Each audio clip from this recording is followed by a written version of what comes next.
Bismillahirrahmanirrahim. Assalamualaikum warahmatullahi wabarakatuh. Alhamdulillahilladzi hadana lihadza wa ma kunna linahtadiya laula an hadanallah. Wa asyhadu an la ilaha illallah wahdahu la syarikalah wa asyhadu anna Muhammadan abduhu wa rasuluh amma ba'd.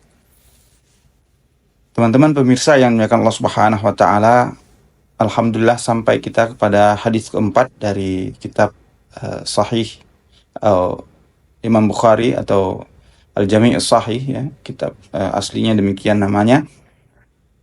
Qala al-Imam rahimahullah taala, qala Ibnu Syihabin.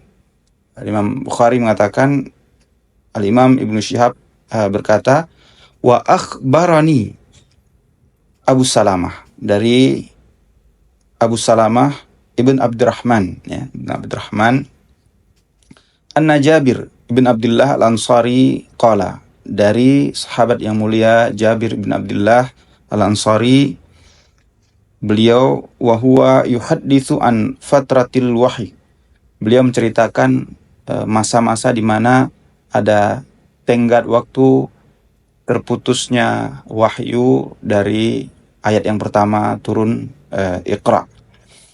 Beliau mengatakan dalam hadis tersebut, ya,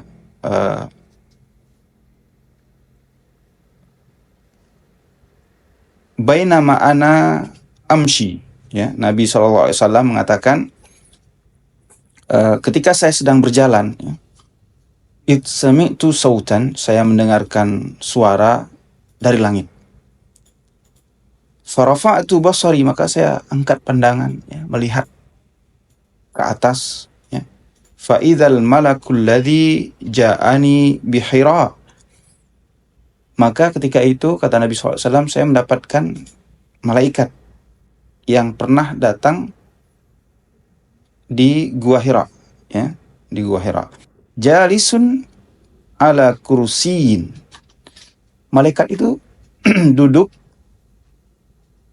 di sebuah kursi, bainas sama'i wal ard, di antara langit dan bumi, ya.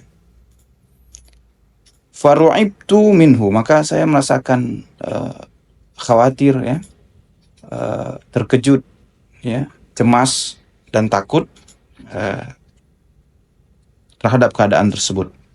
Maka kemudian Nabi SAW mengatakan, saya pun kembali kepada keluarga beliau, saya mengatakan, kata Nabi SAW, zammiluni, selimuti saya, ya, kata Nabi SAW. Fa'anzalallahu ta'ala, ya ayyuhal muddathir, kum fa'anzir, wahai orang yang berselimut, ya, bangkit, ya, yang berkemul, ya, kum, bangunlah, fa'anzir, dan berilah peringatan. Ya, ini firman Allah Subhanahu wa taala, ila qaulihi warrujza fahjur, dan dosa-dosa, ya, itu hendaknya ditinggalkan. Demikian firman Allah Subhanahu wa taala yang turun setelah surat atau ayat yang sebelumnya, yaitu surat Al-Muddathir, ya, Al-Muddathir. Kemudian Nabi SAW mengatakan fahamiya al-wahyu wa tataba'a, maka kemudian wahyu diturunkan oleh Allah Subhanahu wa taala secara berkelanjutan, ya, setelah peristiwa itu. Imam Bukhari mengatakan taba'ahu Abdullah bin Yusuf, ya, hadis ini Yahya bin Bukir, nanti kita akan jelaskan, ada mutaba'ahnya dari Abdullah bin Yusuf dan Abu Salih, demikian juga dari Hilal, ya, Raddadin, ya, dari Imam Zuhri rahimahullah ta'ala. Di sini sebelum kita ke faedahnya, ya, insyaallah kita akan sebutkan 5 faedah, teman-teman yang Allah Subhanahu wa taala. Sebahagian ulama hadis juga peneliti, ya, mengatakan hadis ini mu'allaq, kata Ibnu Hajar, ya. Mereka mengklaim hadis ini yang mu'allaq, ya. Mu'allaq sebagaimana kita tahu, ma hudhifa min mabda'i sanadihi wahidun atau wahidin fa aksar. Ketika sanad hadis tidak disebutkan ya dari awalnya, ya, dari mabda'nya, dari awalnya satu perawi atau lebih. Ya. Kita tahu di sini Imam Ibnu Syihab, Muhammad ibn Muslim, ya, ibn Ubaidillah, ibn Abdullah, ibn Syihab, beliau itu wafat tahun 124 Hijriah. Ya. Beliau wafat, Imam Bukhari belum lahir. Jadi jarak yang jauh, dan kita tahu Ibnu Syihab rahimahullah ta'ala seorang kibar tabi'in. Jadi nggak ketemu dengan Imam Bukhari. Jadi Imam Bukhari tidak sebutkan awal dari sanad ini, ya, karena Ibnu Syihab bukan syekh beliau. Ini yang mendasari sebagian ulama, kata Ibnu Hajar, mengatakan bahwa hadis ini mu'allaq, dan hadis yang mu'allaq itu tentu bagian dari hadis yang dhaif. Apakah kemudian hadis Imam Bukhari ini hadis yang dhaif? Apakah Imam Bukhari menyebutkan hadis dhaif di dalam kitabnya? Tentu tidak demikian. Dan dari yang disebutkan, ya, dari perkataan Imam Bukhari, qala Ibnu Syihab wa akhbarani, beliau datang dengan huruf sambung waw, ya, waw ataf, itu menunjukkan ada keterikatan hadis ini, sanad ini dengan yang sebelumnya, ya. Dan itu yang dimaksud Imam Bukhari, ya. Jadi kita sudah tahu hadis yang ketiga itu Imam Bukhari meriwayatkan dari guru beliau Yahya ibn Bukair, dari Al-Laits bin Sa'ad, kemudian dari Uqail, ya, Uqail. Nah, dari Uqail ini baru kepada Ibnu Syihab. Itu yang dimaksud Imam Bukhari, bahwa Uqail dari Ibnu Syihab meriwayatkan dari jalan yang sedikit berbeda dengan lafadz yang agak berbeda juga. Jadi beliau tidak sebutkan berulang, kata Ibnu Hajar, kecuali ada faedah tertentu, dan kita bisa lihat, ya, ada faedah yang lain yang disebutkan dari hadis yang sebelumnya yang mirip, ya, dengan hadis ini. Jadi jamaah milik Allah Subhanahu wa taala, dengan ini jelas klaim sebahagian orang, bahkan, ya, bisa disebut ulama hadis juga, bahwa mereka tidak tepat mengatakan bahwa hadis ini hadis dhaif, mu'allaq, ya, tidak disebutkan awal sanadnya, karena tidak demikian yang dimaksud Imam Bukhari. Jadi ini bukan hadis dhaif yang disebutkan Imam Bukhari dalam kitab sahih beliau, karena hadis sahih tentu mattasala isnaduhu, ya, yang bersambung, ya. Kesimpulannya, sekali lagi, bukan hadis dhaif ini, karena ada penjelasan yang sebagaimana kita sebutkan tadi. Kemudian di sini disebutkan perkataan tadi yang kita sebutkan, hamiya al-wahyu. Setelah turun surat Al-Muddatsir ini, setelahnya wahyu pun tidak pernah terputus lagi, ya. Tataba'a, ya, wa tawatara, kata ulama kita. Kemudian apa saja faedah, ya, dari hadis ini? Dari beberapa lafaz tadi disebutkan tentang bahwa yang pertama faedahnya, jamaah milik Allah Subhanahu wa taala, bahwa Nabi SAW kali ini melihat Jibril alaihissalam, ya. Jibril dalam kondisi yang berbeda, ya, dari yang pertama beliau temui. Kali ini beliau Jibril itu dilihat di antara langit dan bumi, ya. Ada di atas. Ini sifat lain yang dimiliki Jibril, ya, posisinya tidak berjalan di atas bumi, ya, tapi berada di antara langit dan bumi, ya, atau di atas, ya, di langit seperti itu, dan kelihatan oleh Nabi kita Muhammad SAW.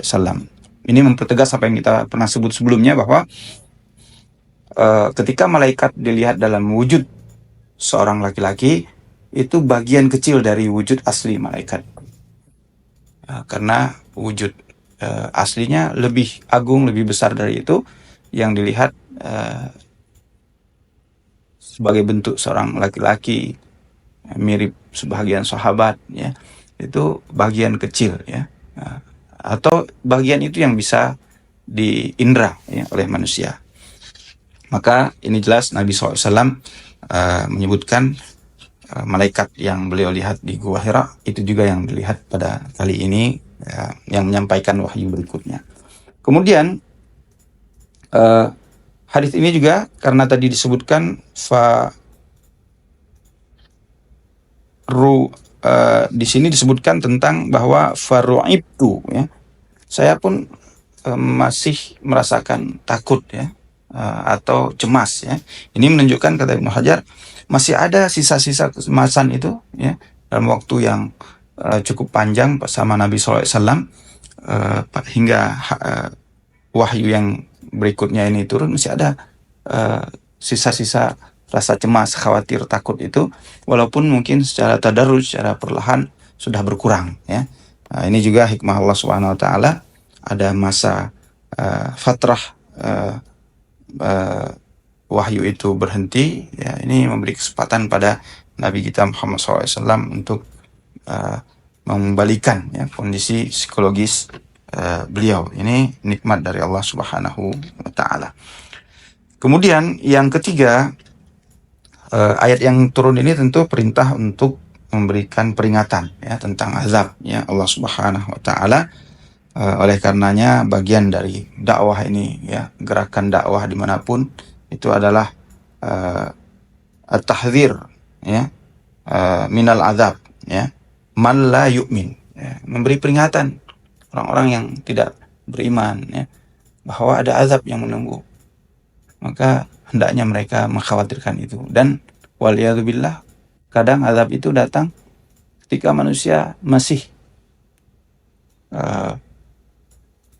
ada di permukaan bumi ini ya, bukan hanya di akhirat. Maka ini diperintahkan bagi siapa saja yang beriman, berkewajiban berdakwah, bergerak untuk menyelamatkan manusia ya, karena tidak ada lagi nabi setelah Nabi Muhammad SAW, bisa dalam bentuk dakwah ya, mengajak kepada yang ma'ruf dan mencegah yang mungkar. 3 hal ini ketika dilakukan maka itu bagian dari yang diemban oleh seorang nabi, kemudian diwariskan pada ulama, para dai dan semua kaum muslimin. Sebagaimana kata ulama kita, paling rendah levelnya hukum dari berdakwah itu adalah fardu kifai ya. Fardu kifayah ya. Terkadang dia akan menjadi fardu ain, tapi minimal dia adalah fardu kifayah, di mana harus ada segolongan orang yang berdakwah di jalan Allah Subhanahu wa taala. Kemudian faedah lain juga tentang at-tathhir ya minan najasah. Di sini Allah perintahkan dalam surat Al-Muddatsir ini tentang untuk mensucikan diri ya. Karena nanti ada disebutkan tentang bahwa wathiyabaka fatahhir, membersihkan pakaian ya, diri. Ini menunjukkan Islam memang agama yang sempurna, membersihkan fisik, untuk kemudian juga sebahagian ulama mentakwilkannya membersihkan diri, jiwa dari kesyirikan. Kemudian yang kelima, faedah terkait dengan bahwa Ibnu Hajar di sini menyebutkan tentang keutamaan Khadijah ya, keutamaan Khadijah, karena satu-satunya orang yang menghibur ya, tempat Nabi SAW menyampaikan keluh kesah beliau, kemudian menyampaikan perasaan yang beliau rasakan, itu adalah Khadijah. Maka Allah Subhanahu wa taala melalui lisan nabinya mengatakan, faqala Nabi SAW, ra'aitu li Khadijatin baitan min qasabin la sakhaba fihi wala nasab. Nabi mengatakan bahwa Khadijah ini dengan keikhlasannya membantu Nabi SAW, manusia yang kedua beriman kepada Allah Subhanahu wa taala setelah nabinya ya, dari golongan kaum perempuan, beliau itu mendapatkan balasan rumah ya yang terbuat dari lu'lu ya, dari yakut ya, batu mulia itu di surga Allah Subhanahu wa taala. Kalau ada rumahnya berarti pemilik rumah ini akan menempati tempat itu atau rumah itu, maka ini menunjukkan Khadijah adalah uh, penduduk surga Allah Subhanahu wa taala.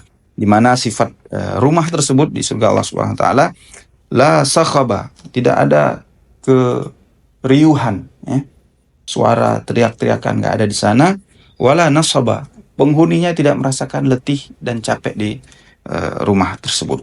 Di antara hikmahnya kenapa demikian sifat rumah ini, sebagaimana firman Allah Subhanahu wa taala, jazaa'u wifaqa, balasan pahala sesuai dengan amal seseorang. Jadi Nabi SAW ketika datang dalam keadaan gusar, Khadijah tidak mengeluarkan suara yang berisik, tidak berteriak, ya, justru menenangkan Nabi SAW, juga membantu memulihkan semangat, memulihkan fisik Nabi kita Muhammad SAW. Maka kemudian di surga Allah Subhanahu wa taala beliau mendapatkan balasan rumah yang tentu tidak pernah dilihat oleh mata dan tidak pernah didengar oleh telinga, dan sifatnya sebagaimana yang beliau lakukan di dunia, yaitu tidak ada keributan suara di sana, juga tidak ada keletihan bagi orang yang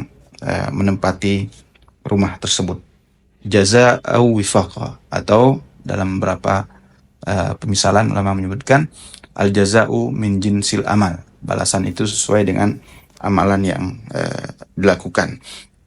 Maka mudah-mudahan Allah Subhanahu wa taala memberikan ilham kita untuk terus mempelajari hadis Nabi Shallallahu Alaihi Wasallam, kemudian juga mengambil ilmu terutama hadis Nabi SAW dari kitab ulama kita yang mu'tabar dan muttafaq ala sihatihi wa fadlihi, ya. Ini penting karena ilmu itu adalah agama.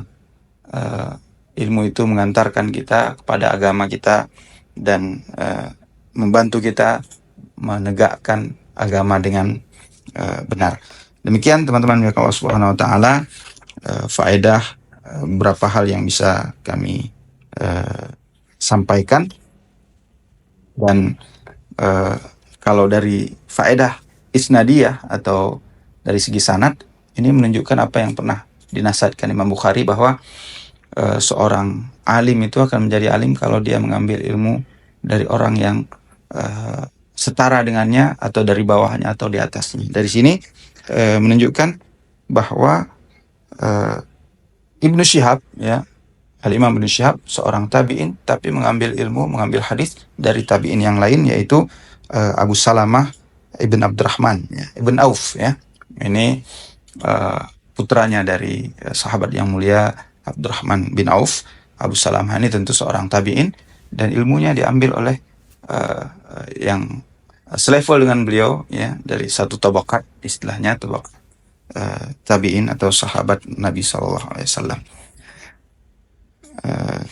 Atau mohon maaf, yang belajar, ya, tabi'in yang belajar dari sahabat Nabi SAW. Demikian, wassalamualaikum warahmatullahi Muhammad wa ala alihi wa sahbihi wa barakatuh wasallam. Wa akhiru da'wana alhamdulillahi rabbil alamin. Assalamualaikum warahmatullahi wabarakatuh.